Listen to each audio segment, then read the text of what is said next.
Yeah, let's go there. Let's go there. Let's go there.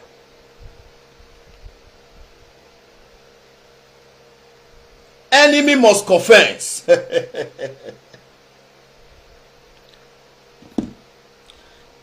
Enemy must confess.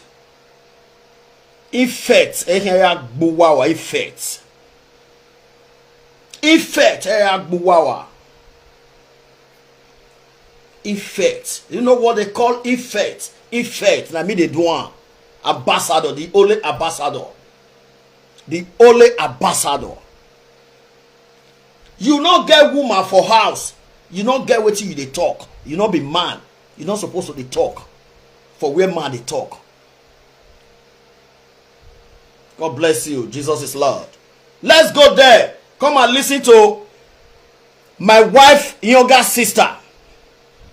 Share this video. Come and listen to my wife, younger sister. Share this video.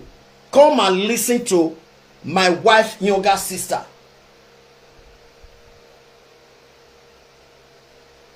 West Wisdom. I cite you, brother, man. I cite you.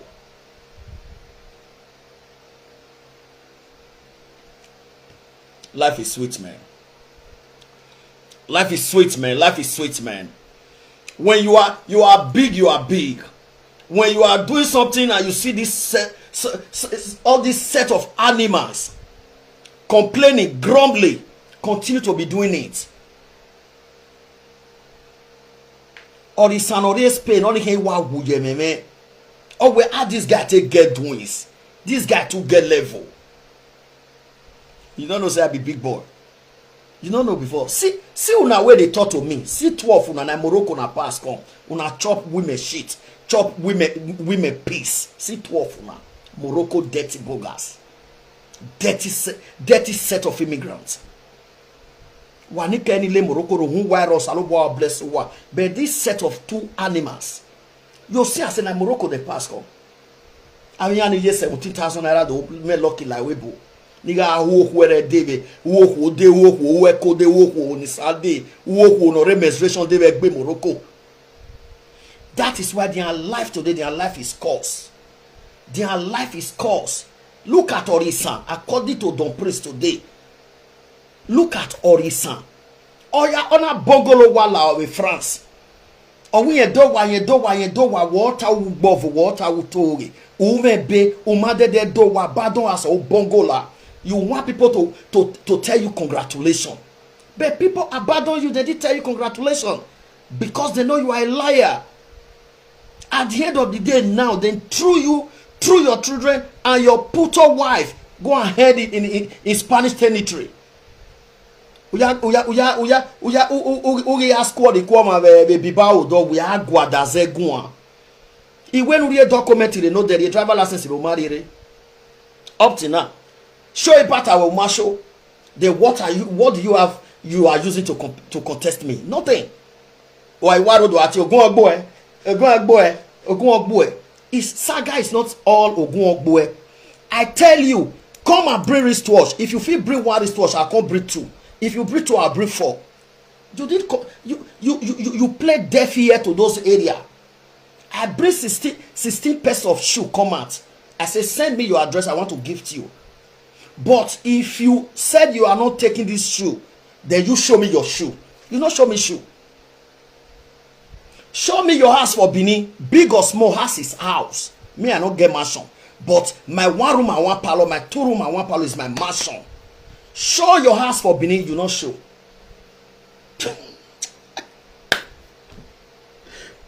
I get time, I want follow una talk. I really get time. Not be say I don't know say una demand. I know say una no way. But I want follow una talk. I get the time. Now, let me leave you now, Orisan, for now. Let me take you out of the camera.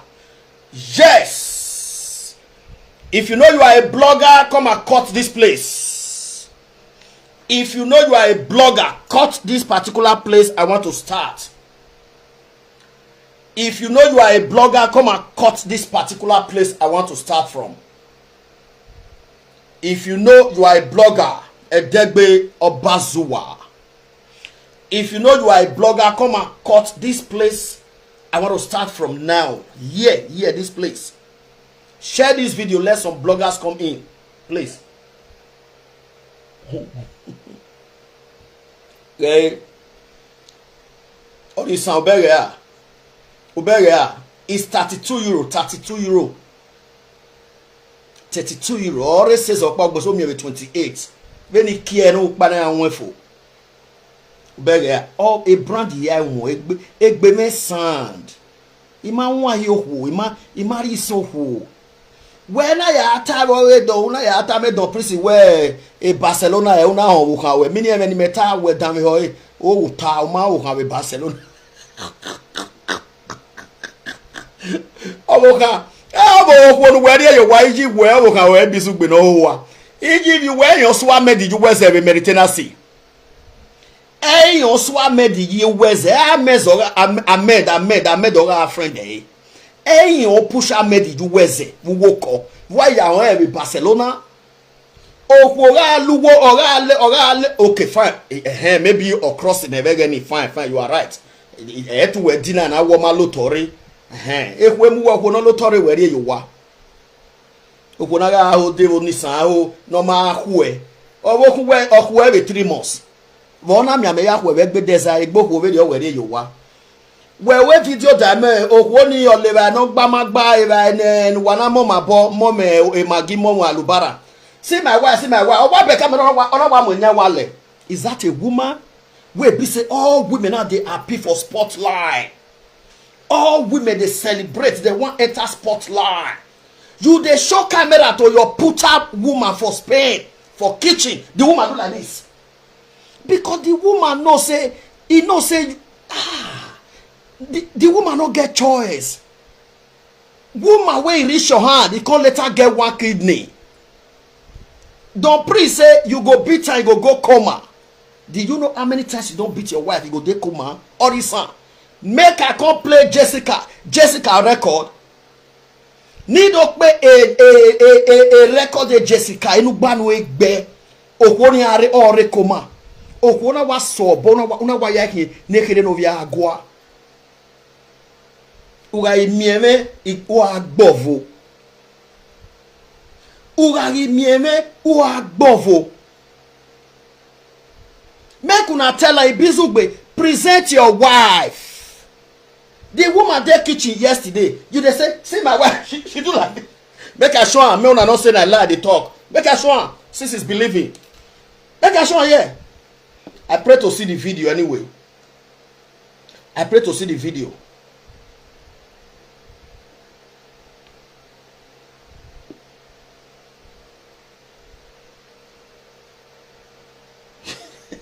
I pray to see the video. It's really sad anyway. Ibizugbe just a cry for my Tiffany. Mona call here. Me na call here evil sister.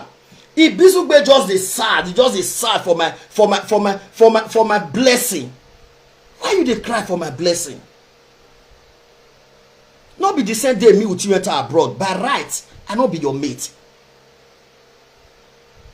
Why you gonna cry for my blessing? Why? I for your president do birthday to 21,000 euro. You not talk about that one. I say may you do birthday like this before you talk to me. You not talk about those ones. All those areas you not go there. Show your driver license where you drive car for France. You not show. Now me just that because go boy. Somebody they tell you say he pass you. He get do is pass you. He get level pass you. Why do you not feel contest me for all those things? Why they tell you? Why you not feel contest me?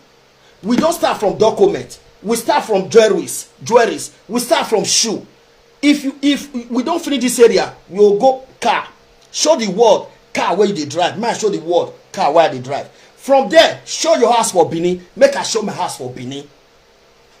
You not do all this one. You not do that. Now me you just sit down. Ogun boy, Ranamigo.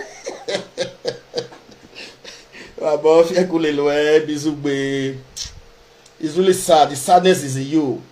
People can testify. Neno Wowo Salobwa, the video no na webe na wa me video no hin o wa ke wa mo ye ko ni oni le neno ko le oviere ma ona jiyen o okomo ma ona jiyen o opono ri maleje kidney opa kian ugbe oviere kero ri ke e kidney opa ri me ma ni aya me the video ebo all right. If you know say you be blogger, come listen to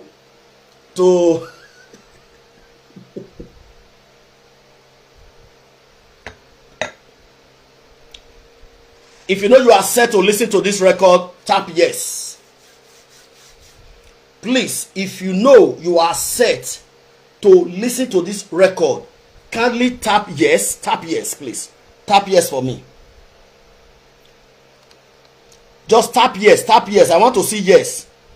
Wisdom, Baba. If you know you are ready to listen to this record, tap yes and share this video. Please.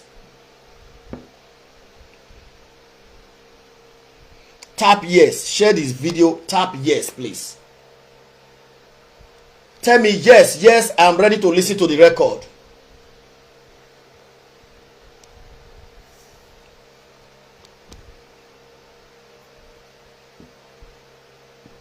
Oba no teme, tap yes. Tiffany, God bless you, tap yes. Oba no teme no mwese. Eme nuweta no kedagbon me. Mwe o ajino jime. La o mwese bigi o wa me. Imi ameye, oba no teme no mwese. Ukwegbe nu ya me ragbogbo fo mejo. La wo ajino jime. Ege nyami otome o baba. Adere Jesu nogie deke na Ajebor ategaje. Emata no baga na te musime. Votagbon na ya domani mega tegaki o. Uwese o Jesu mege nogie. Emi ya fefefe na ya gwa lo ron meho eruna nano orie dagbota okin o say. I know that all this frustrated Morocco two bogas. I know that he who here and the way here frustrating but I have time. I want to talk with them. I want to fight them. Yes, not that I don't know they are frustrated. I know, but I want to fight them. Yes, I have time. I want to fight them. Yes. Share this video and come and listen to the record of Osas. Oba no teme no mwese gele. Eme ya nuta no kedagbon me. Mwe o ajino jorion. La mwese o bedagbon me o. Iwa dere Jesu nogie. Ajebor ategaje kele. Ebo me o varana te husume. Votagbon na ya igbofo bungbe magbon. Uwese o obo me kukun le nyamene. E fifi anowo kan me agbora mawe. Ugu kwon mi ologbe to esan uwa logbotu o ato wo kan me nu wa. Meto bi me ya wa te wa mi ge ya gu owo e. Eki ame gbola me ye wina o ma wu. Ami osebuse egbola na wa kai number 1 as far wa ye win iwa mama we sorry see we wa neru ya wa mama we if at 50 something years old wa gie kekan wa mu gba papanpan awon ni opa salobo a umeno ya re no memeno regwada la kara Oh, in me na ye what we forgive me. Oh, we lade. Need those when you are not time. My last 3 years. Last 3 years we tie we kia. Uga vie or we kia. We kia. Need those when you presenter no tama. Adego ni ogbuwe. Nuna we mo gbera mo gbijuwe. Taba we mo gberu we to buwe okobo we mo gbera mo gbijuwe. De odo taba we mo gbijo wo kanu te hia bai. Oni ma we ni me teme ni metam we ma we. Iwe kia we wune. That's all. We gime eki we ma ewu. Or when do wo gbera wo gbijo what the problem me? The problem is that eki we wina. Adoni ehia ya agio kan. Oni here ya agio ya. You know the work, Beji. You know the work, Beji. You know the work. You know the work, Beji. You know the work. All right, my people. Make una listen to what did happen. Blogger, I need you people attention here. Any blogger, I need your attention here. This word where I want to talk, so it happened on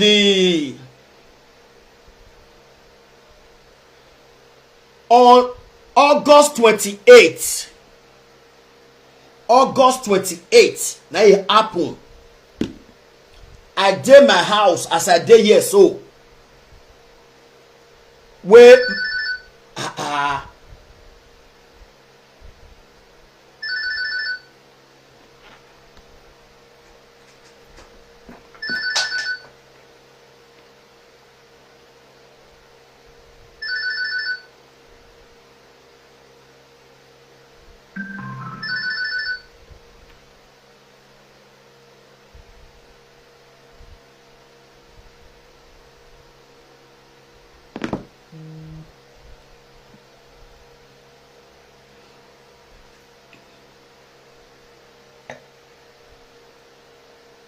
hello.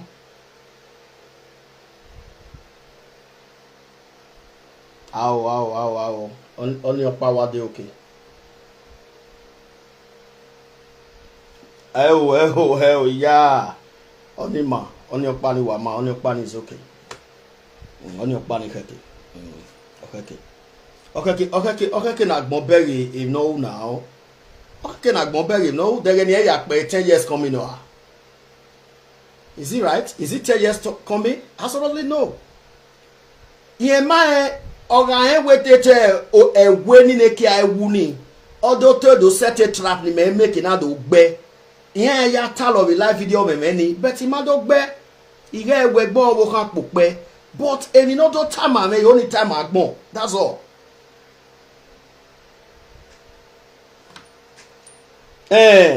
Imagine.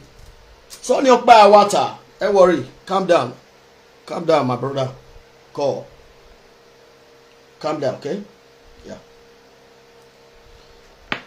So, if you don't know woman, like I said, a record in the app now. If you know you are a blogger, take this particular place. Yes, now one plan, Madam Felicia. Please, if you know you are a blogger, take this place. It's very important. On Sunday, August 28th, 2025, this year, so last month, on the 28th. First of all, before on the 28th, I did my house. They drink my wine, my Lazarus wine, big ball. Where I see my mama call mega superstar Gabriela. The CEO, managing director, Fairly Guest House. Now only one, Fairly Gold. I know they see her call, man, not pick her. Or when I just know your team would call her, hey. Like woman, why I believe. Not pick her call. No. She says she felt call me and not carry phone. Then she can't call my wife. So at the end of the day, my wife pick. Then my wife bring the photo my notice. Say she want talk to me. I said, what did happen? Mega superstar start to talk. She they talk. I never still understand where she they go. Mama, Which person matter you they tell me so? He said, Epa, listen, now your wife, younger sister. Which my wife, younger sister? The last born of my wife, when my wife bring come here with working contract. I said, what happen? He said, Epa beg, no verse for waiting I wanted. This is mega superstar. Epa la wo get going now. Where any your parent we are me no mo. You are my sister. Emi okpa iro ne Felicia atami me no set him with mo. We are a dag mo na. This is agame ya wefe. Oriome ogwe wo ayi ofofo a. Gumegua. Owo kamere mudia. Owe osato ame atie Augusta. Owe to wa tiesin owa hinye ni ela owo ni e begi me bego owo kame ni ma forgive yen that odie mi ga mi etie ya wa ku yen wo tie ku ege na o keke no tie ya ri e ba ri enjoy yen e me na kagun ayi we na we ya o tie so se ha o tie no is quite from number 1 to the end but here we won every when o ke omomo so emi ya bu not tie you way to shorten the story. And I even imagine in a way, I always believe my mother and the prayer I pray today. Oh, a life in Osalobwari and Ijeme, poor or rich, sickness or no sickness. A life in Osari and Ijeme, poor or rich, sickness or no sickness. If I have a mother who is 90, 91, 92 to 94 today, or heme, or beggy, or setito boy who, or setito boy ye toilet, or guan, or setito boy the life of any window salobwari me, you know. So a dark me jeme, life jeme, no salobwa no yeme. Ijeme o boy in adie, umeso osia no na yirak mo vedene na. Eme no woma Ije monta we urafianoma efo, umafianoma e onafo.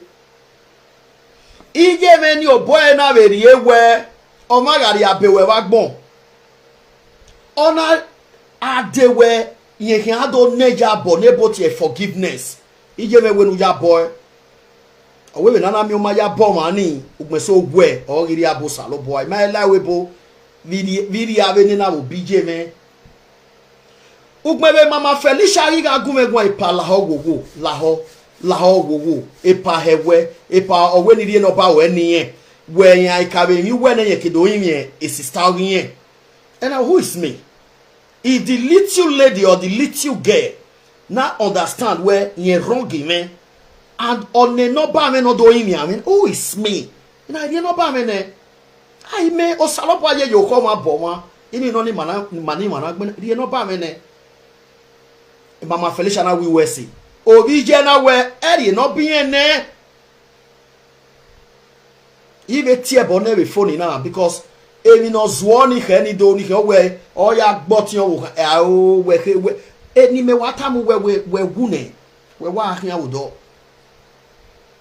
So I would don't want the little girl would think where epa do saga yin we he bokpa wo no me but osato ame I disappointed in you that you are very easy for people to be manipulating.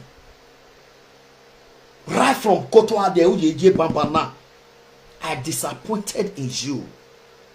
Oriome no mana, eseti gbemu tome almost to the maybe not any jeme. I have in the belief. It might be a baboma, it might be a trust toma, it might be a wenity, Oriame wa okan biri. Better than na mojerema. Imesoro, I can't poison on it. Imesoro, or suspect on it. May my anything, I don't know how to igua observe. I don't know, I just do my thing, they go.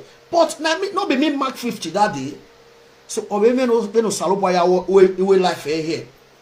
My wife rejected her number from her sister. Felicia is like a sister to my wife.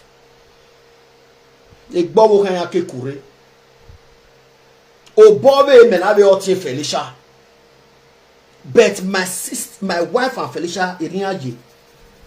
Iya bi owe gbe Nigeria. Iya fi mo take gbe. Veni aya la we boy, veni aya vitian re, iya eva ya hon. In fact, iya eva ga we competition. I we mo teme no pa we. Ya we more very. This is the life Madam Felicia and my wife live.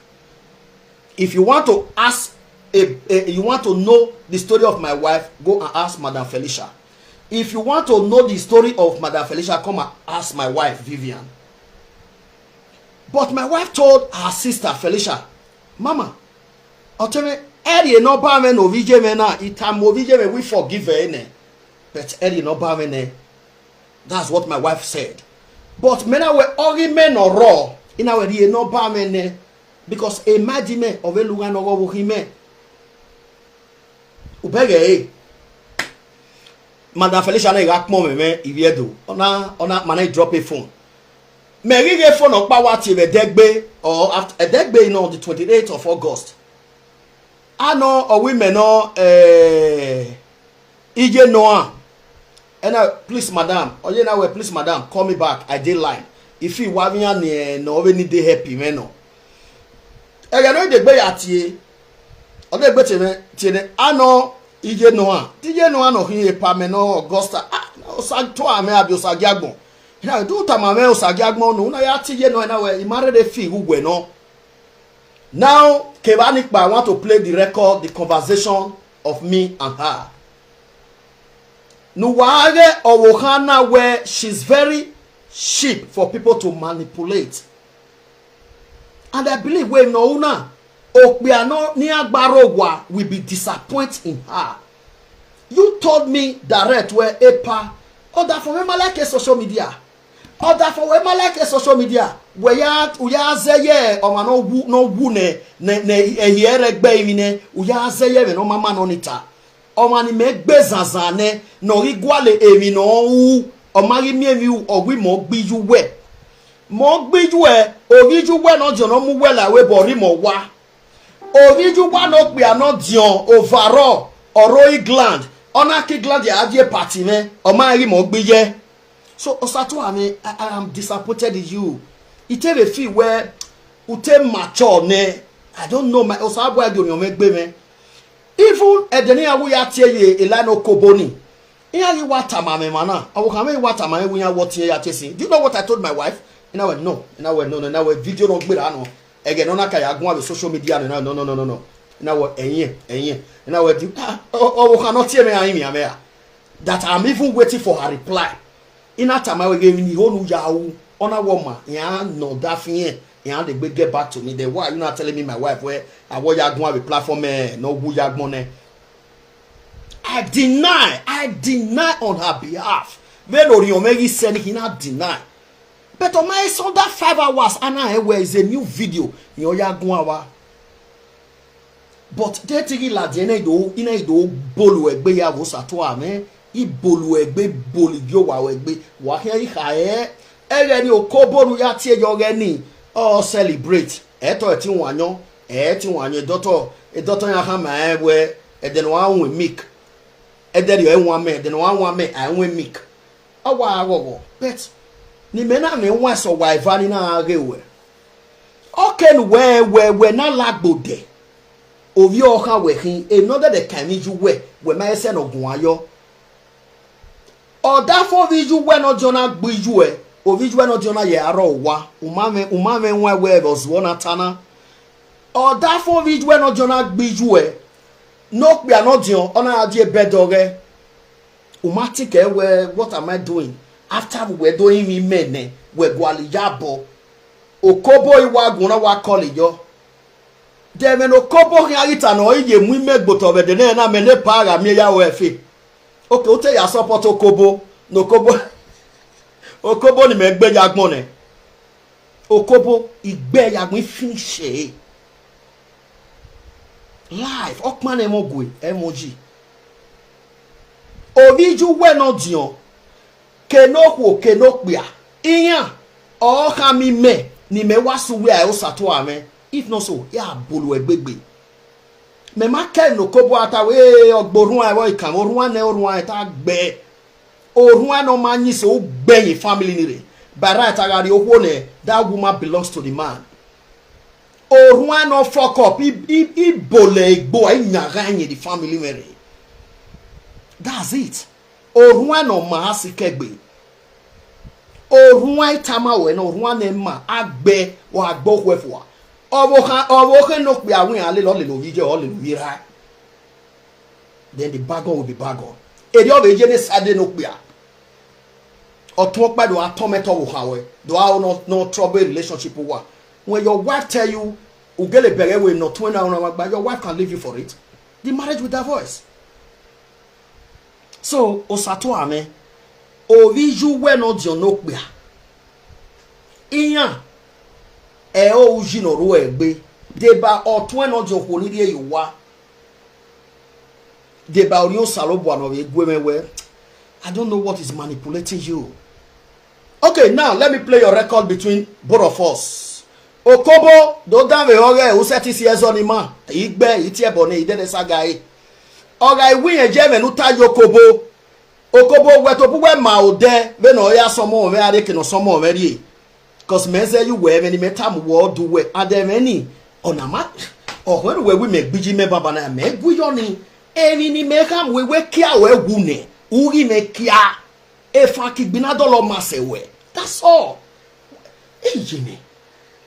Oh, when we me who we men who edi me bet ni metam we ni ademata oni gele hu me kia since 9 years e kia we hibu a Christian no yas every time we what we wo bi je we wo me make but e mata ni no hu we gbe ni nu we vie yi ni nu we soji ni nu ha me okpe 3 years ago we o ma yi tire ya we to wa vie we iwe kia we hu e kia we hu no hu ne mo gbe gbo ekia ura ekia we wune u lawa okpia me no je we bo gboro ejegbe.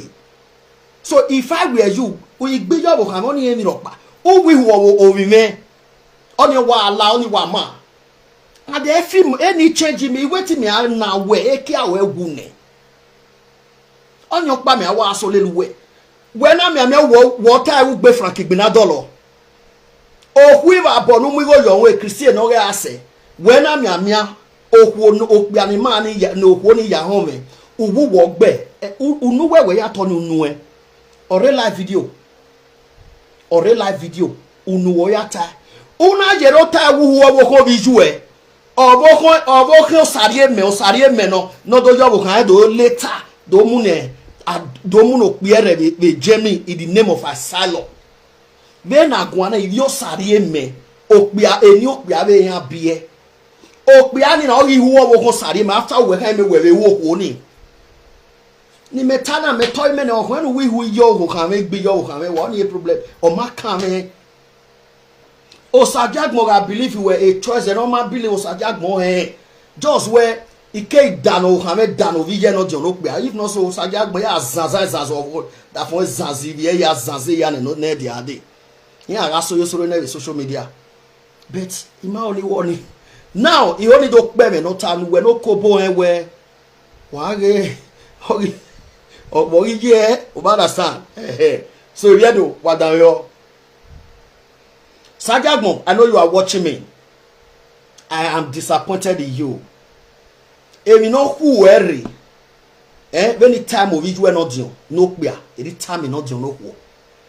Ura ewuri abeme venu rena umarese wa eyere bimudia umare bimudia wa re bilovie e picture me e kenu view ari be Nigeria sajagmo wa itai obere record na no what type picture me record na umare me de una send the picture una send the Nigeria bia gidi we bia so itie bonwe isaga we but this was the opportunity no ate ya free.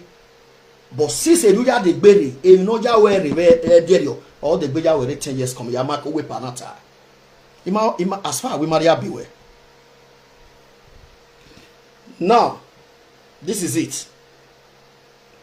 If you do ima oni pe voice e madam Felicia be no ya imi adeba oviera o ka me be Nigeria no be gie no imi ame e na be ka money wa e mama pa be ti me na bi talisin o be when we be me oma kama we no tie me ikpe voice yan ni But I want to play your whole voice with me. So you hear the word down here. When me get to kobo go need agbu na wa ya ati ye live video. Na ya ati ye live video. E pa ye gbi je me. Sagiagmo what disappointing me sha. What disappointing me eh? You disappointed me. You just I'm a very nice man. I'm a nice man. You believe where also a life you not do now making. I listen to your brother, I listen to your sister.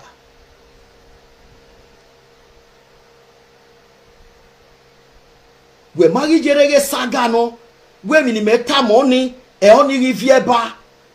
Umari jere, umari tinke wa. E man nani me ya imi 2 days ago. Ya wa ya tie ye live video mame. Umari zo yi umari tinke. Okay, no we ya tie ye live video na no ya kama ori mo gbiju e. Bu we arifin agbo na sagiagbon. Sagiagbon. E video ni no we na e bokpa iwe tie no we ti saga o. No we ya onro kobo ni wi mo gbiju e. They were settled since 3 days ago.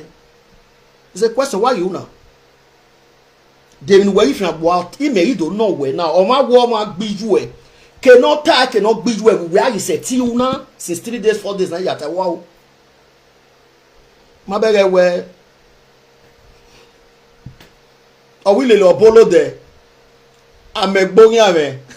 Oh, bonya okay no e woja orin egbe. Oboy afẹ́fẹ́fẹ́ ìdánù wà wáyé àtọ́ wà ìpè wáyé o àbọ̀sẹ̀ nánú wà ibi ó ìdí àníyàn sọ pé wà rí ayé ètò náà fún àwáyé ayé àṣàgbọ́n náà ẹ̀ o ìyẹn wà you disappoint me my younger my money àti òwe ẹ̀. So let me play our conversation.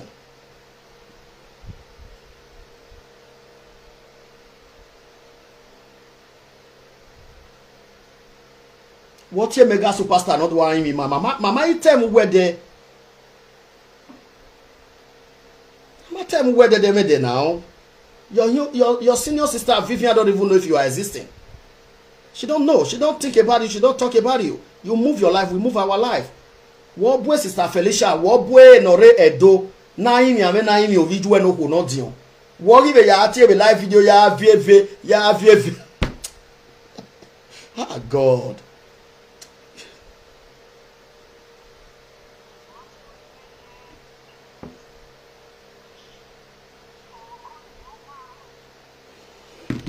So let me put it on speaker.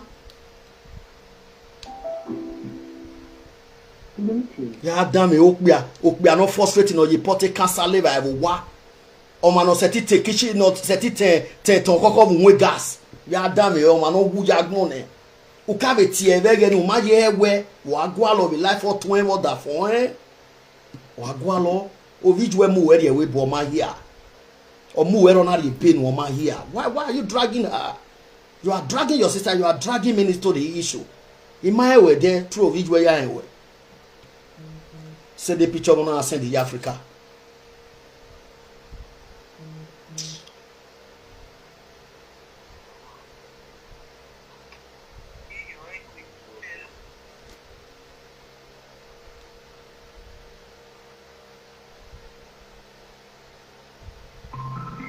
Imare record e but you do o je be osalo bo abere e ma me we record o na e de ne de bie imare so record e wa adam e no ya so e ba bia ga mi na pe na de na gbon mi ke na e we is she normal? The family you want to settle with at the same time you went to a social media platform and start betraying this family at the same time. So I believe I don't know how to na ye beti do saga or ima on e bok pala ja onu me.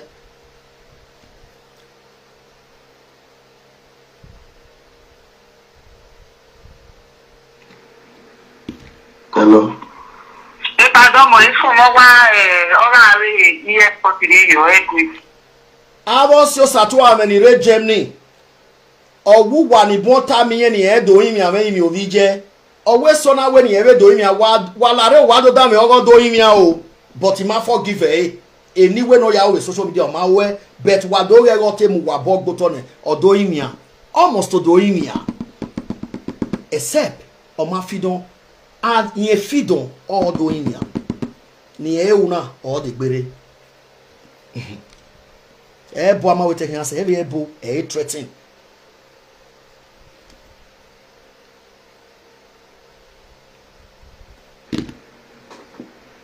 Hello. Sayuki. No. Agree you that side now. Ona only pay. O mana no gume gwana Nigeria no hu da no. O mana so gume gwana we ni la ogo tinye ni emi ame. Just like no better me Mama Felicia fairly good. So ma can pay for say ma wo piani. Cause a phone in my yard is automatic record. Now if voice in my boy, he can take me by mistake no. Okay. I know you have to batch very low, ne. Your guana or tell what can make it all guana like good day. Hello. Hello. If I don't know if from already iye-eki your equity. I know you have to batch very low, ne. The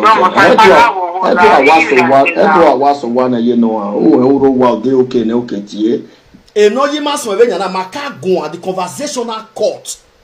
What a palawo wo yimi aje me why was so one uke iti eri made ya so record there. So I want everybody to get it clear, please. You can't stop the record now. You analyze this and I want to start play it continuously now. Hello. If I don't know if from already iye-eki your equity. I know you have to batch very low, ne. Because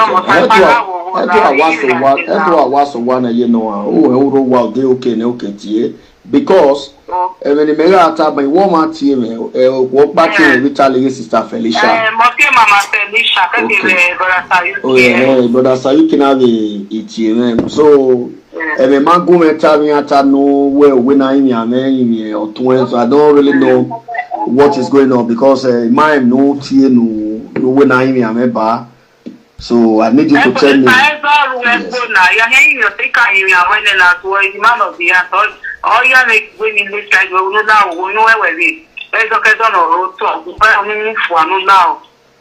Oh, that for as I'm talking as okay, where we come here where we can do make a piece where we are 2 weeks ago. And what was his reply on our woman who make a piece in it?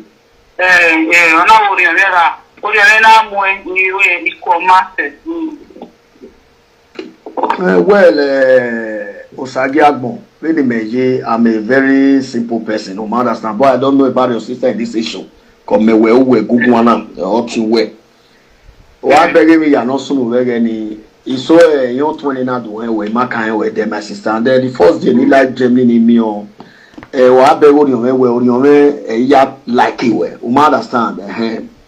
But at the end of the day, you started sending my pictures to your mother. Why affiliated all we got to ya feel we Germany. We have any. I started having problem about you because you can't talk. Because alright, no guy soon no banner yet. You okay? Wona ya he we matter what na. So be in your maro. So you might do ya me totini unexpectedly issue. No ya tame. A mommy we want me as so rest the perfect peace. Okay. I can do where I do have me sooner ya be the na. But when we rena, we do a way to reabi. Una do ile do ne ijabo. Usalobo aye yo okay ma be ma. Inu ino ni me. But we don't know where Kokona Onona, making article on ya forgive we I don't know about your sister. In social media, iye-eki ya fefe no do. Iya be ni mebe do ni mebe ya guwe go ahe. E mo do imi we now. Cause ye Maria be we. Ibile we ya be me. Uri abotwe e una gwale e forgiveness gwale peace again now. So why we gwale peace now my sister? I believe who we no heki. The bag up be bag up. So why no heki no tana? We no do him yawana now. You may problem with her. But let those social media people know okay. Ugele ya settle with her or 12 that for NL. Why you may problem? Me to be me. Ya be ladian ibe ka we yes. O tebe ne kero okay. Orwa mo okay. Ime ni kini ai we are here. You understand the manner now that I forgive you. So you may feel where a piece in ya iro. Okay, when be second men bazagba. Ludo tie me ma, the nimanaria be we come reconcile. On your part of a year phone, I know you have pick a phone now. Also, not my bad way, Fatty, Star Felicia team, Osayuki team. Who is me? They have when you are near no barman who I met the bomb video. He made power ni ya salobo to mamu. imori ya take be mo na mo yin ari no ba me no but me wa about we dey know and that we wa was ajagbe wa de we no ko imani bugu megun and social media ni ma o so era inihin but this we ire na this ke no na fu mori ore e meta bu we na adu we e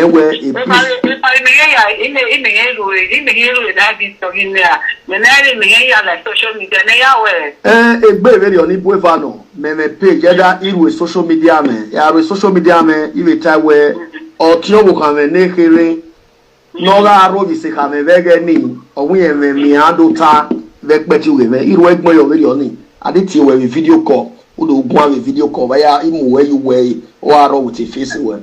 This is how we are going to do issue like this. Then we are even talk when it came back by more even in the other time. If I understand you, if I may not know what you tell me of you, why will you have to go? I know why you keep working. Fine. We not see it. No ya meka. O mo na ye ki oboma bie no gbera gbiye bazagba. Era bi I can forgive her. Here we know we apologize bazagba. Ma be oni no eri o ya sunu because why? Okay, can agmori na we magi we were doing yane. Because where you we ga gwime gwamana now to me in a way on my magi gwi. But ma yero no ga ehia we a ogi egbe maki. Because on social media that's it. Go ahead. Yes.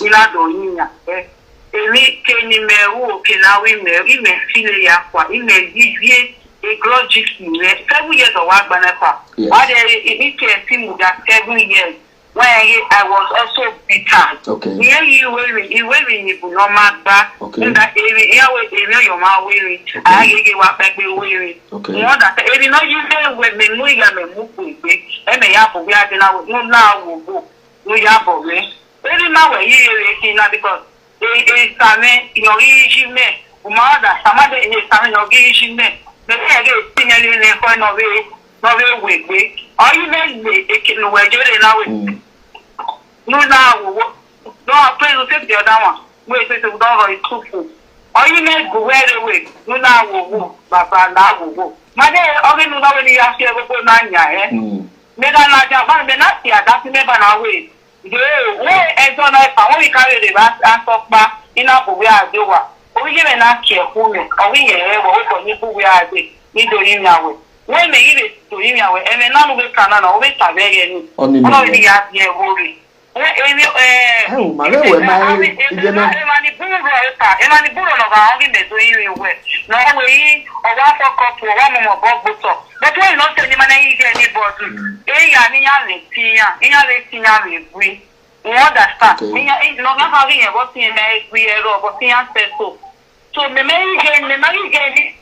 I just want to have peace with my elder sister. We understand. On your way too. You only have make peace with her. You only have them because originally, maybe you and your gauge men are not there. Okay. Okay, me not teenage, me run not hearing me.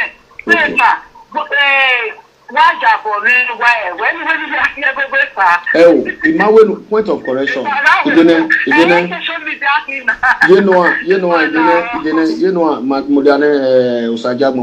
point of correction, Katem Baba, Ega told you women, okay?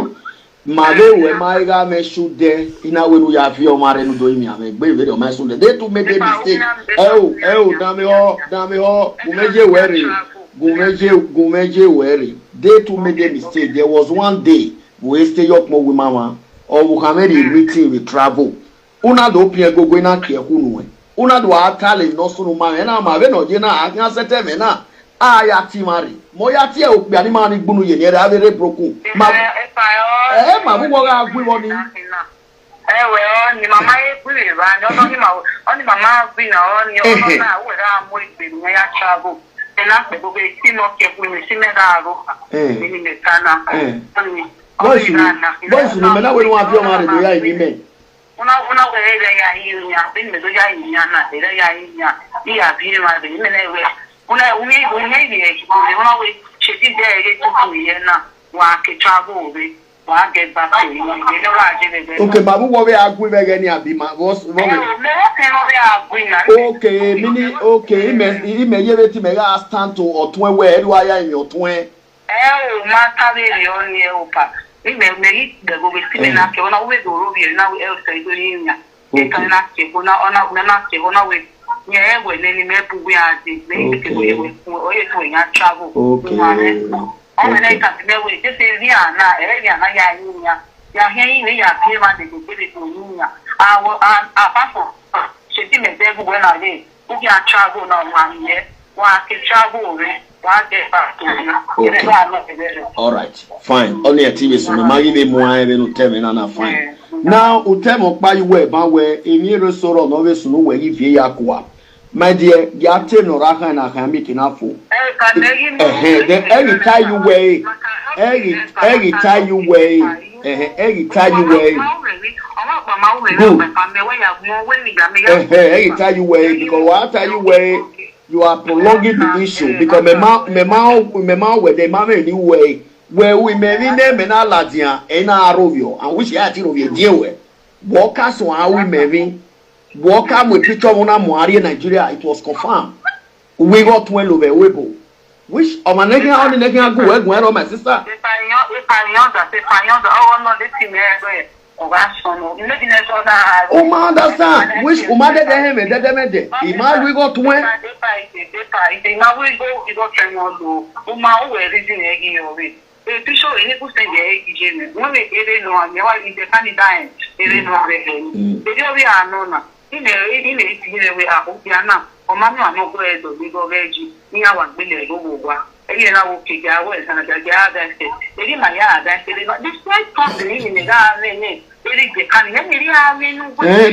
alunga garo weke we gbe very on your kenu tama because tenant no garo we you we iye-eki or me bu no tami me no kankin we gado no kame the truth of the matter.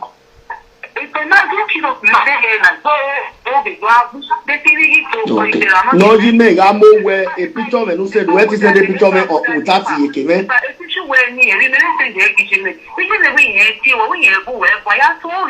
But the mommy did gumegwa. But the mommy did gumegwa advice me o. You know what?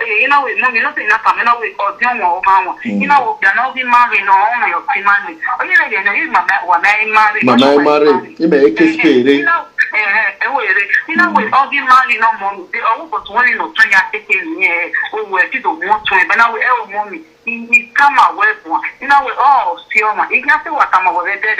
You know what we on buy the one manari. You know who we take go out. Me na say dari go no ya. I am wicked. No we got the advance woman. You know how we go tell no. You remember how we go in no.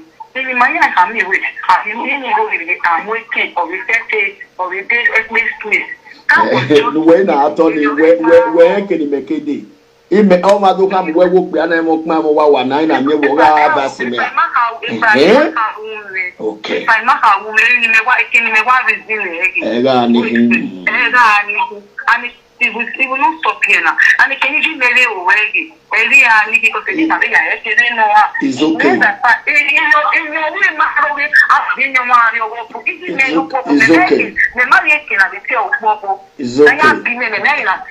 Eni memie wo you know we share osagagmo. Eni miewo imawo no ya fi ego. Issue na or social media. We are only my where don't need jabo. We all know ni ma we me forgive we. A social media ni okay to na laje o ya ne jabo ni wa. Me have a lady we dey forgive you. Me have a lady an. If I we gbe ni men yo ko we awe video make call you we video na. Umo ye speak yin ye boja. Ile yin ave fancy we ni now. Okay, ni egbeni we yo. Ni egbeni we ye ti aso ni we ba. But you aso ni we. What aso ni we na Oh, do ma we sajagboda we o e ti force I'm not forcing you to do anything o. And because me marry abu we. O guy mori abu we mo we agwa lo he be do him we. So we ga en to ri abe me.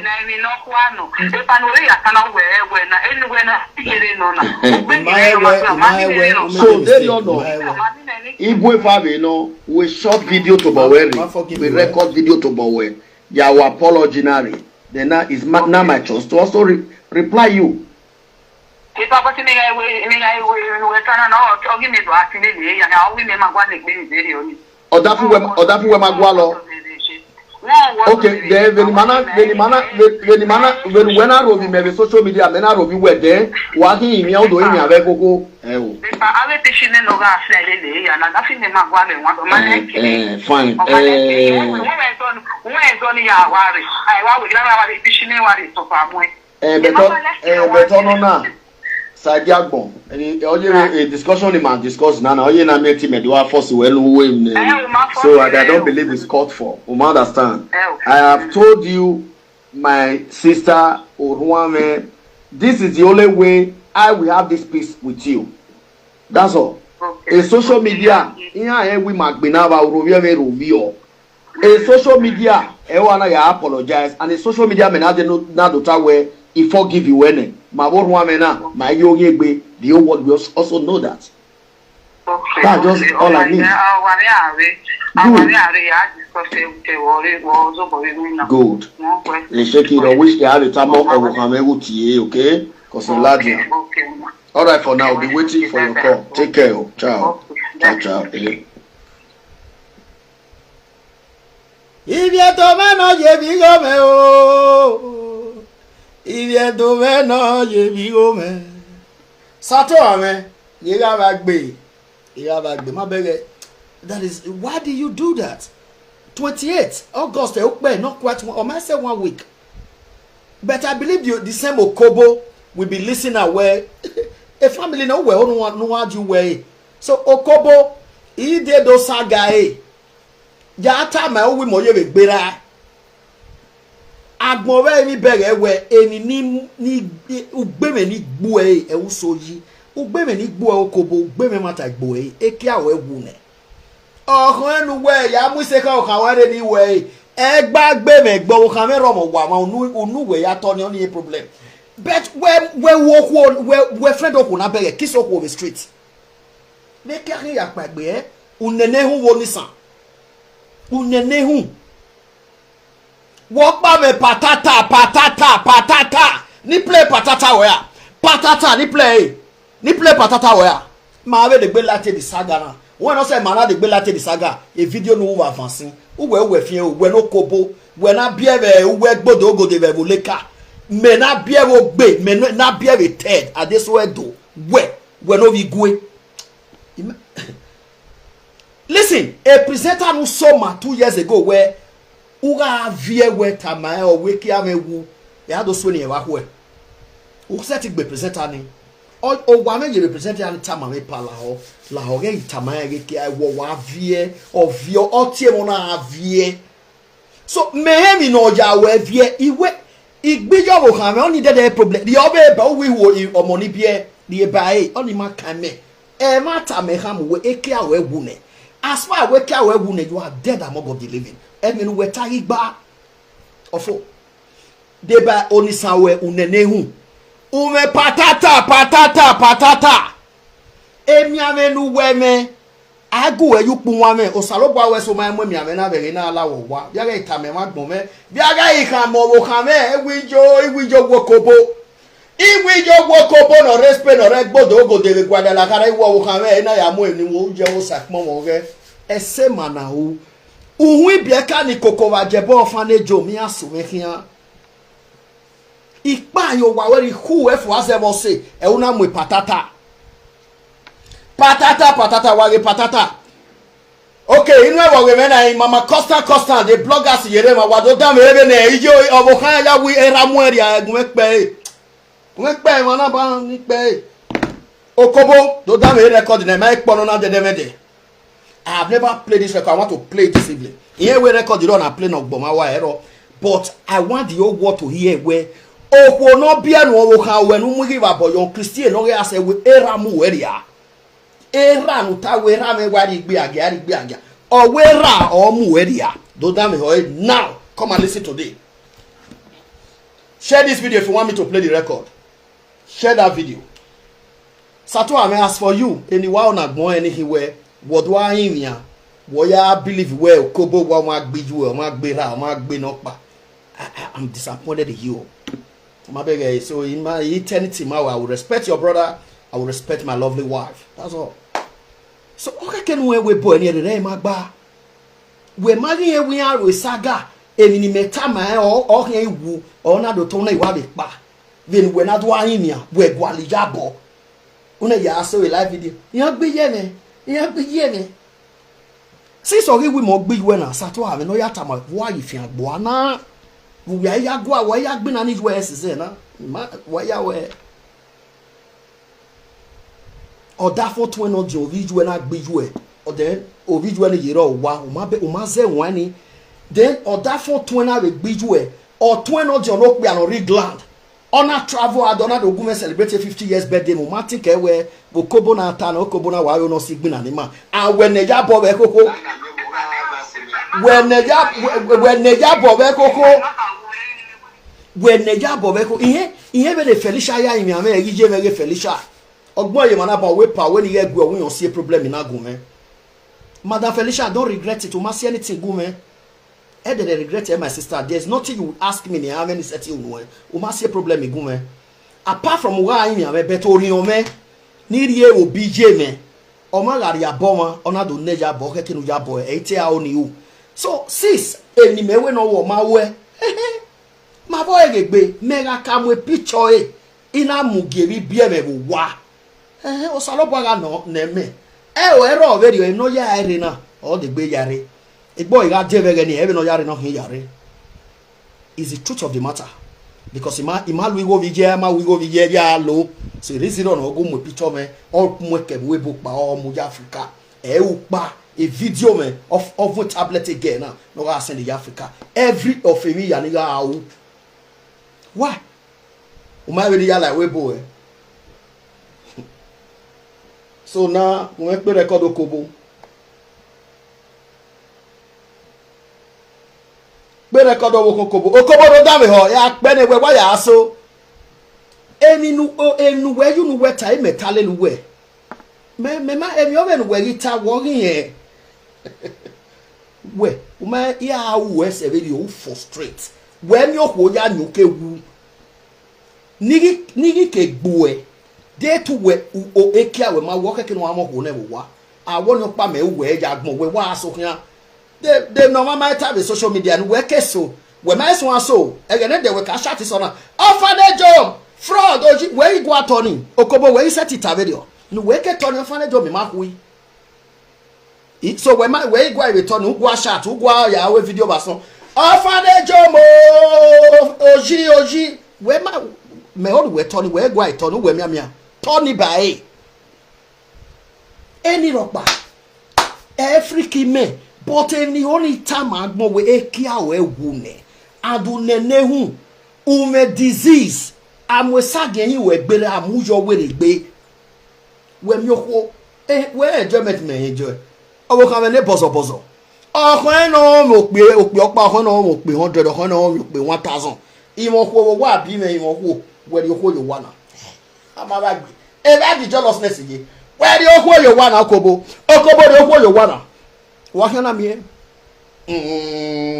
adwa junuta home mo pe 100 home mo pe opa ge home mo pe 100 we do da me ho e Christian no ga ase okwo no bio me ha no o wijwe magwera dia o we last hour ijwe ge mu e pa na mu dope ave do da me Christian pe na Christian ta share this video una come blog this one put in picture wow Atiti share the video for me do da me Christian no ga ase ta that minute ijwe oje muhe pa ona mu jope are e mo ta Christian ta do da me ya pe na me even no we you know so that we family we meta o gbe ayi saga wo we ti awe wan de ma ta de ti awe ma wuri oku o ya te agbejawo kan mi ake wa di with we baba na yi wa the ticket yi wa de okan we flight ya was address we gwe me wa ya was e gwada la kare we do kan da we yoso amu biju wa o mo be ti gwada CV me o kan be ti gwada CV ebe wan ye no gwe we ni o ka so ame problem ebe wan ye ni no eye gwe du gele me o ka so ame problem then I laone ado life osari me e no sie ne osari me ni wie na hwene ni o ma be Germany obo kan ni no sie be shako ni ivie ya la di camera ya se gba bo dion ivie ya la di camera kene gbe ase ya ivie ya la di camera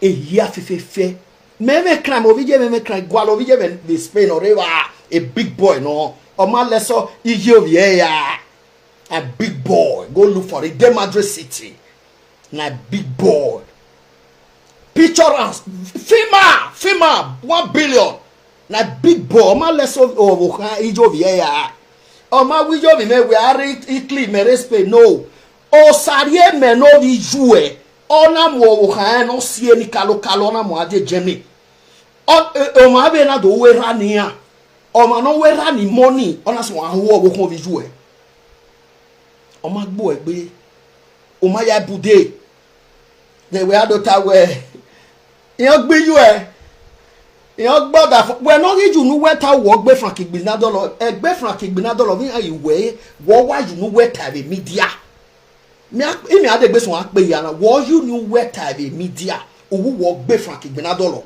Frank Igbinadolo is a man who later married your wife. Egbe Frank Igbinadolo yan ma we ro pa ma iwe me ma ima togo me edeni jo wo kan me wu me as the perfect peace palo mama je ma wo kan mo gba ti ogba aro aye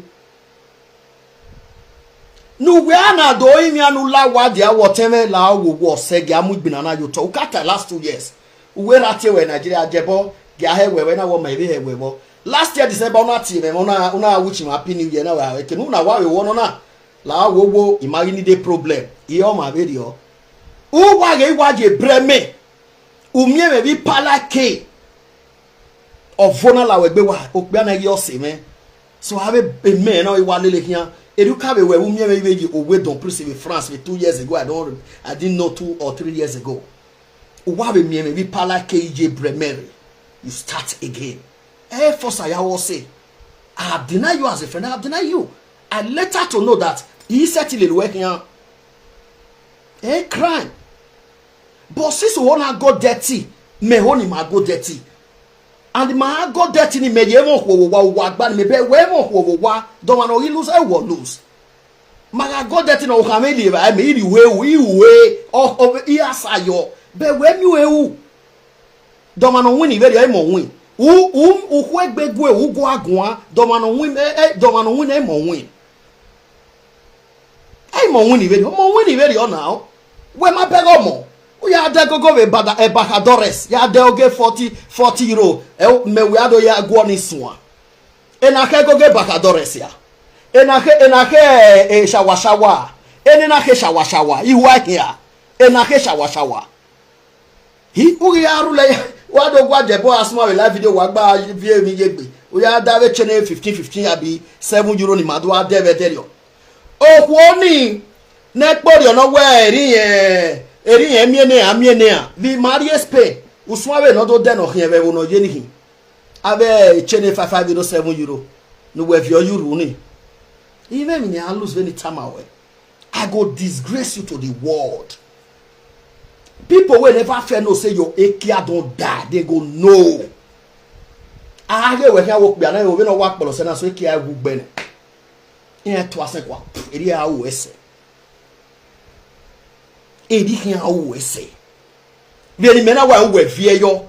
E presenter kati mena mi mena we pala ho o wat nye. Presenter ni France or your France. Or France. O tie no wa me ye o tie me e pala ho. Okbiana team so wa fear the video call or we waking a wound eka we wound emota. It's truth of the matter. So since me wake we wound we be type we mo gbe you e mo gbera mo gbe yo wo kan me type ai o ma kan me ni me taka me ayat I wake we wound o me mi ame oni san wegin. These are the major problem oje we e uhin o ma we ije ma velocity uma we rive ne we ne mi uma we to ma be ga gbon we o sato ame ma ye ni na ro ma tinke ni na o sato ame ma tinke na wa we pa na be ya ko epa ya gbe ye me Ije making a revenge now. Sato. Your husband will disappoint you, Sato. Your husband, if it is truth, then your side the way, but all disappointing you. Yeah. Men are respect to way. In a way, apology na do gwalona. We're not that for no way your water my 2 weeks ago when you do way.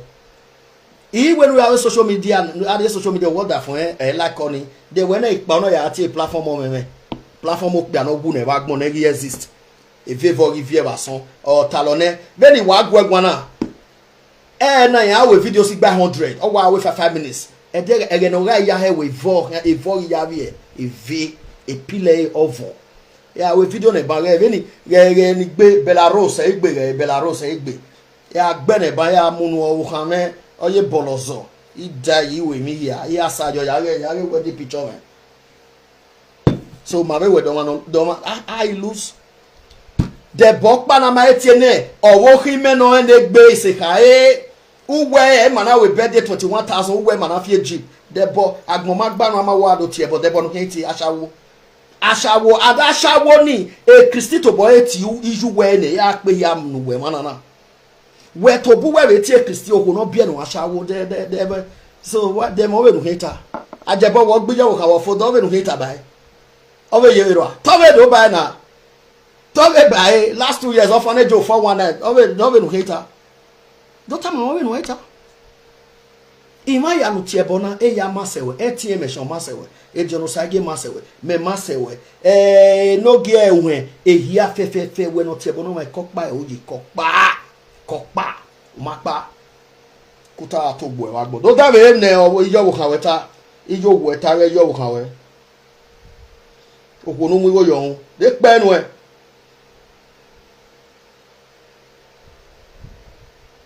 me we adu alu e level ni na ame de we de gbe awe video we de gbe aso ni me wa sun we no kobo no man na be na agbe eye. Let us go dirty. I want to go dirty with you. I aheni me unu we I dey do reply we. Uga we video tell there I walk back and your boy but I must come to reply you. Share the video guys wanna call listen you make testing on here. Yeah, a record igboma or anything. But you na gbodo berry ohu onu we mu yo no bio me hanu e no tag na we you na gbodo berry we ya pe ni jivi medota ya pe na do re no buse o we ya ra pe efo era me wari gbe aga do da me ni yi wota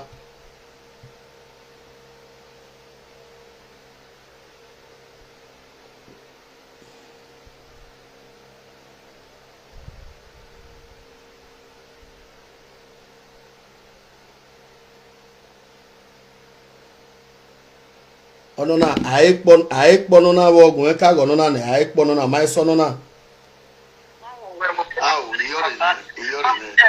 Okay.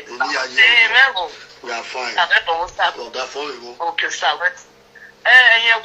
Because Mama G will not be now. I will kill me if all the ideas. Okay, nice one. Make it that will nice one. If I take my part, so if I Atiti. Okay, they are about Atiti wa here. That's in me one is school, but I know 61 be more school and 20. I pon the asonia. Ege ide be gini, jaka po gigi wo ne.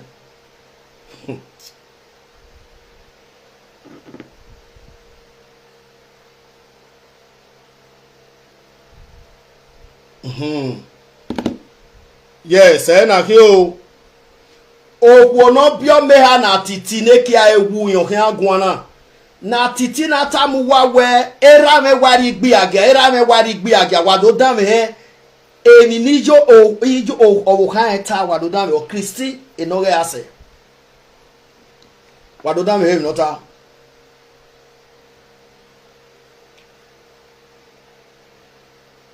o ida Atiti imam ni wa Atiti o imam ni wa Atiti The problem that the more you speak and one share this video. Okay, no need. I don't want to hear the record. No need more rest. yawa lobie. Ya ma oni ayo okanya ne. No need akwe ma do ya resun e video we. Okay, ke di me quick be starting self. Starting okay na be. Ya ga the video there.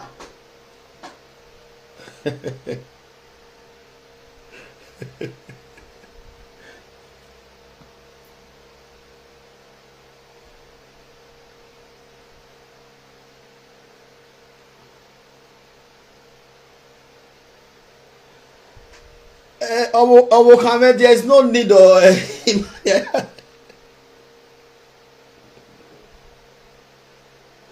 a pie is done for today. Okay, near the record in Avena. Okay, no, oh, Canatana. A record is bomb. I want a normal thing. You be more give me no problem.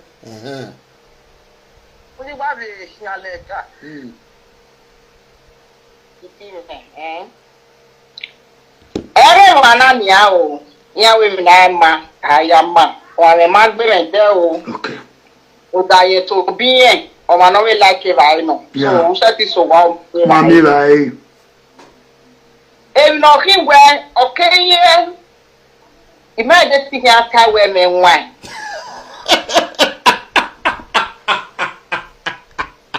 Okobo, the more women were born who lad, we are 30 minutes video. Ajebor oji. Ajebor. O ma pe go wa no ya la webo. Ohwo no bio me hanu e no o wi en mind dating atadu do umenwan. Won ye pe kire.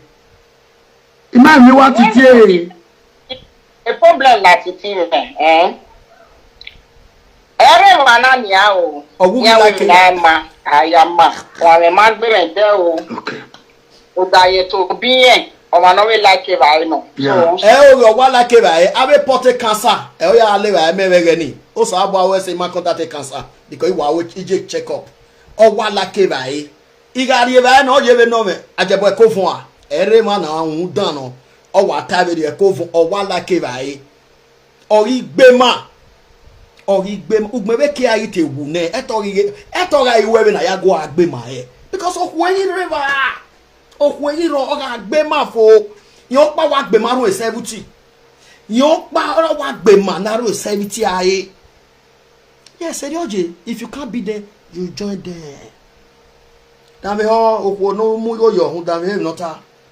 Oh, that is so well. Mommy, like. If no, he went, okay, yeah. Imagine speaking after women wine. Hey, Jamie. Every boy. Hey, Papa. Ima push it. Ima push out this. Only problem, Maria me. Ubele na uswabe nu ya ukedo gyo ogwo na gbe agave Highland. The problem na waga me ma push we. Ya wabe wona ne ba avi ani ne no tie we ni eki awe o vie we ni awe do we Ajebor ya gwagun ani bird of the same feather flows together emi o paro no atama me error uga typho ne ya support we ne video do aka ma no go we a call when we call me manasin at the end of the day a pillow we voneve obo kan me first lady ogun me rekete ma iye me le Vivian o ma wa gbon o ma wo bi je taba we o da me 7 years ogba ni ma mi o bi je me guku ye beri ma we bi jo o ma ho o ma gu we material wo kan me kin a ho go wo ki mo gwa lo bi je kian o ko no fi jeep yi wona we webo e jeep o fi yi wona we webo e jeep de mi nu kan do ta kobo okobo de mi nu kan ta nu we fi o kan ri o gbi me gbe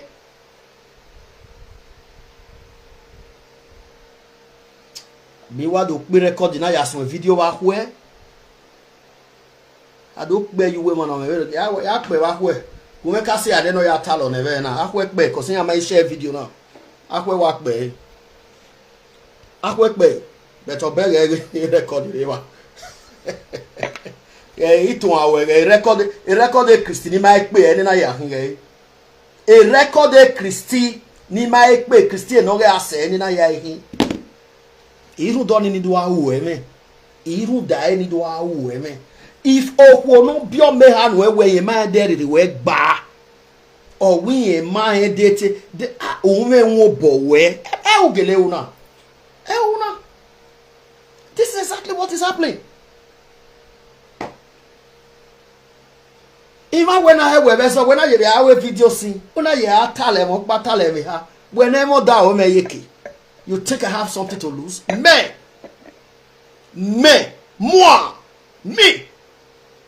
I'm here yawefi umaene ya no we ma surprise when we swe ni orphanage home yeri mu dia o my pa wodi we ada mate day when uti obose we wa bo we gba so bonati me live video or bonati me live video we Atiti imai kata wo bokuta wo benokpa ma seti damu ma wa gbon yi itane we kia we wu na the jeep ki mekokwo itane we kia we wu e mana la wani ma la na ana yo mozi no 1000 of na the furniture yo itane we kia we wu yen we vacation ejo e go ni firiku we ma seti nyomenye o ma be ro bono ho wa ohin obono zuwa obono ma na egbe obokuta no ho wa veni junu yatana asona we memi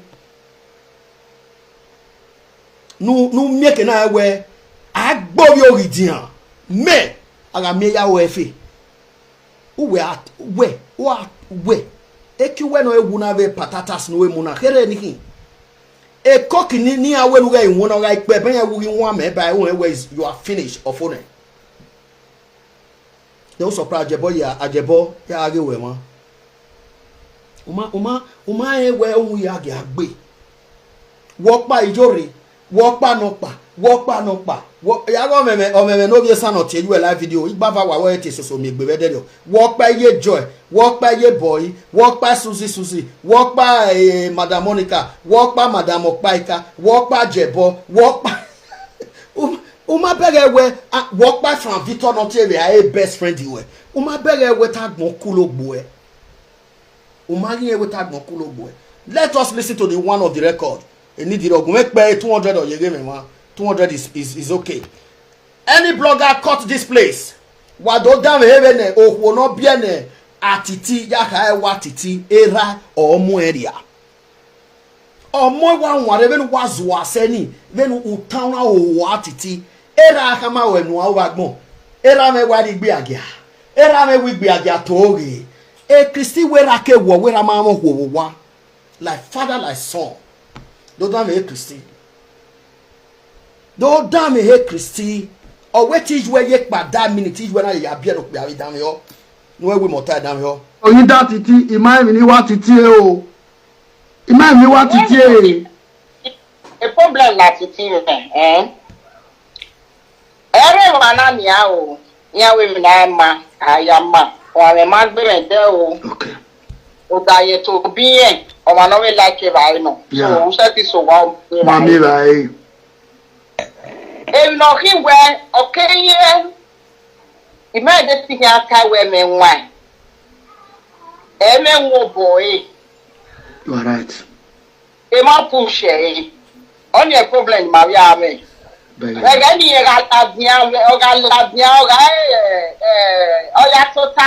with the African shop one yo every near me out there in Yabu. Boy, problem no stop him, man.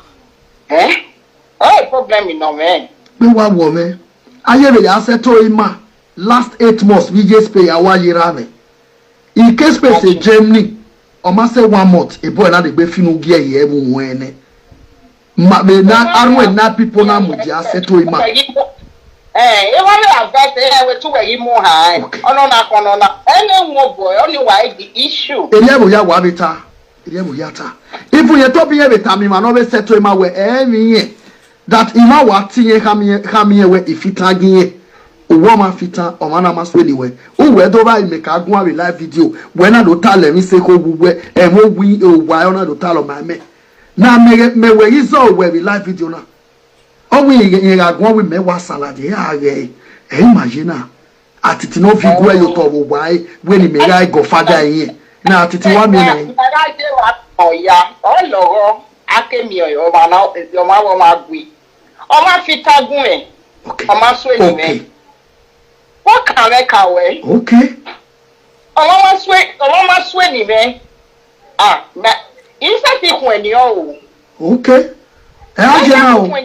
Wa wati e ba mi o ta ni hi o. O wi fi tagin e. Imagine. Imagine when you hear na Atiti say, in a way, my no me mo gba me. But the dog is over too much. It's over too much. It's over too much. Yeah, only agree me one because I went on here my phone me there not am here when I agree. Yes, we ragwa. Onda here ka ba. Eri tagari igbe agia. Agari igbe agia. Aproko jo igbe agia Christy wa ga the video yan ara send dem awe.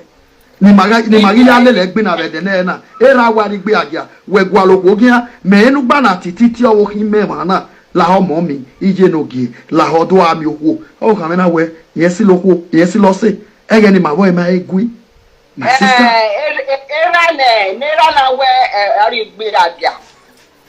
If I can blame me because era who's no more earlier. Who beg it?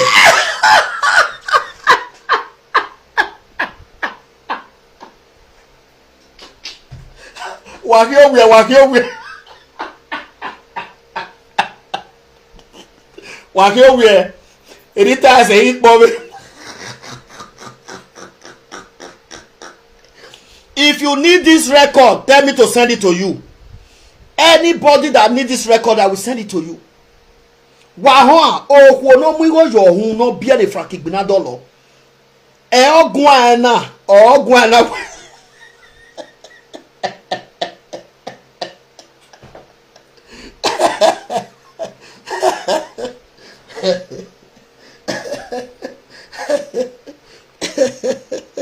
Ya yire gbeso. Hey imagine when you hear na Atiti say in a way, my no me but the dog is over too much. It's over too much. It's over too much. Yeah, only agree me one because I went on here my phone me there not am here when I agree. Yes, we ragwa. Onda here ka ba. Eri tagari igbe agia. Agari igbe agia. Aproko jo igbe agia Christy wa ga the video yan ara send dem awe. Ni magi ya lele gbe na be de na era wa ri gbe agia we gwa lokwo gia me enu gba na Atiti ti owo hin me ma na la ho mo mi ije nogi la ho do ami okwo o ka me na we yesi lokwo yesi lo se ege ni ma boy ma egui my sister era na we ari gbe agia. If I can blame me because era who's no more earlier. Who beg Yokban era kokonia. If you say you're okay, you're about 7 of day, Jeremy. Is she a oh gaseba. Gasolia. Gima sonia Edobe is another story. When you yak by a damn minute, ye ya bien on my way. O how can atana? A man turning a doorway.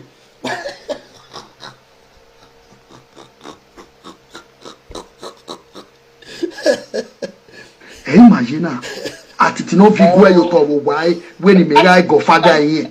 Na Atiti wa me na. Oya olowo akemi oyo ma na yo ma wo ma gbe. O ma fi tagun e. O ma so eni me. What can I kawe? Okay. O ma so eni me. Ah, na insa ti kun eni o. Okay. Aje na o. Wa wati e ba mi o ta ni hi o. O wi fi tagin e. Imagine. Bella Rose. Imagine when you hear na Atiti say in a way, my no me mo gba me. But the dog is over too much. It's over too much. It's over too much. Yeah, only agree me one because I went on here my phone me there not am here when I agree. Yes, we ragwa. Onda here ka ba. Eri tagari igbe agia. Agari igbe agia. Aproko jo igbe agia Christy wa ga the video yan ara send dem awe. Ni magi ya lele gbe na be de na era wa ri gbe agia we gwa lokwo gia me enu gba na Atiti ti owo hin me ma na la ho mommy ije no gi la ho do ami owo o ka me na we yen si lo se ege ni ma boy ma egui my sister era na we ari gbe abia in fact I blame me because era who swing on mo elia ubege yo pa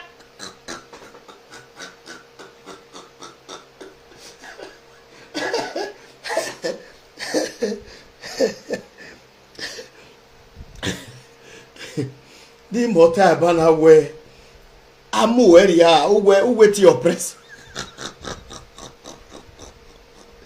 era wani gbe aga doge na ya we amu area and dem era ni o ta be de gbe vosie no sare me na tevera o sare me tevera be no ya tevera ga na ga ya we amu area okwo no mu go yo no bio me yo mi pe anu e o we amu area okobo denu women wa ido tama me na no ya gbe megbe ovijo wo kan me nu tama wi mo gbe ye o ma me mi no me o ma set you anything ho wi yen gwaleve no eve no gwalo ne season denu ya gita be na na he weru wo mu weri a denu o be no women wa ta wetin my brother right there the wetin you right Benji, wetin you write? Dem no kan ita ahwo ani do po we ne e Christian ka e we wune owuwune o ma na je donita ohwo ga ita wo pe awune oni mi ge kia o ewune ahwo ya be do po re kene Christian ta epa Atiti wune. You know what that means? Very well ye o ma ya kenwa no do agu ma gu ya neru the church. We had women a big hang walking to mamma. They mean, Yarita, and make babu nowhere. Benji Ajebor, you laugh, keep person. They look Yarita, Ugo Agua Noa. A cramia o Wawayaji, he was a me, or Sarie me, every sagana my swan, a saganas when a police station may carry one. A picture of Oko Sarie mo no bia no Sarie me ne huni. A picture me amoare a mice police station one. Ni agwa lesen, ni agwa le Stuttgart, ni aga me picture ni oku omo ko ni vio kan ivie e okbia no wonya onya me ima hu eni Atiti we. Uma mi this saga you go regret her. You go regret her. Ewe sagana ya asila wodio you way awodio ya asile ya wodio otio wo ko sare me ehia ya avie ya you way wewe ya avie ti me you way me male ne tie wagbon ya avie ayo maka me dadore bia ni everybody go bia in name, everybody go bia a papa name, you know concern you. But you get where this saga will reach. As your brother, they commit crime. Your brother, Osarie me, carry a wife called Germany. Another person called Bie, say na he born those children because of documents. And Osarie me get 5 years for Spain. He only had a Germany penny no if you're twin. Osarie me a high amount. Osarie me go pay those money. A saga na my saver or a day. This saga go bloody if you don't read that time. When my meaning, Osarie me,